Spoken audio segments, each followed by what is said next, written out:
केरा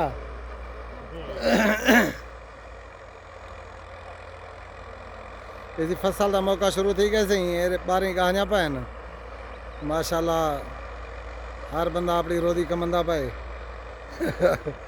भला कर हाँ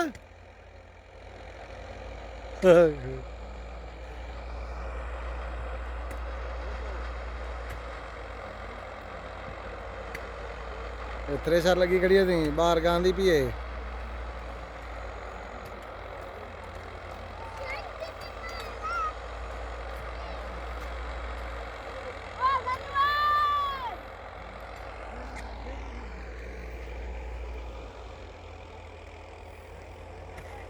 माशाल्लाह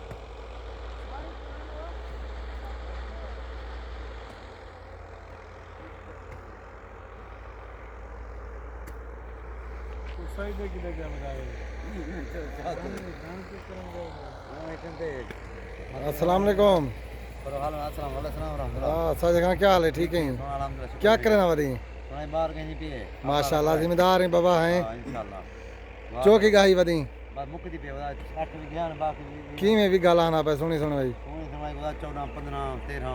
माशाल्लाह माशाल्लाह ना मैं चौथा तो उस शोर थका दी कर दे पे को ना इवें कूड़ते जवान गाई है वहां के 15 चौथा थी मेरी माशाल्लाह माशाल्लाह हां माशाल्लाह ये क्या हो सकता है? ये कहीं दी वीडियो सब देखो हां भैया बड़ा ताजे हाल लगदे ने सवेरे तेरा कर देना ठीक जबरदस्त जबरदस्त हां खूब मोहम्मद अल्लाह ठीक खूब मोहम्मद अल्लाह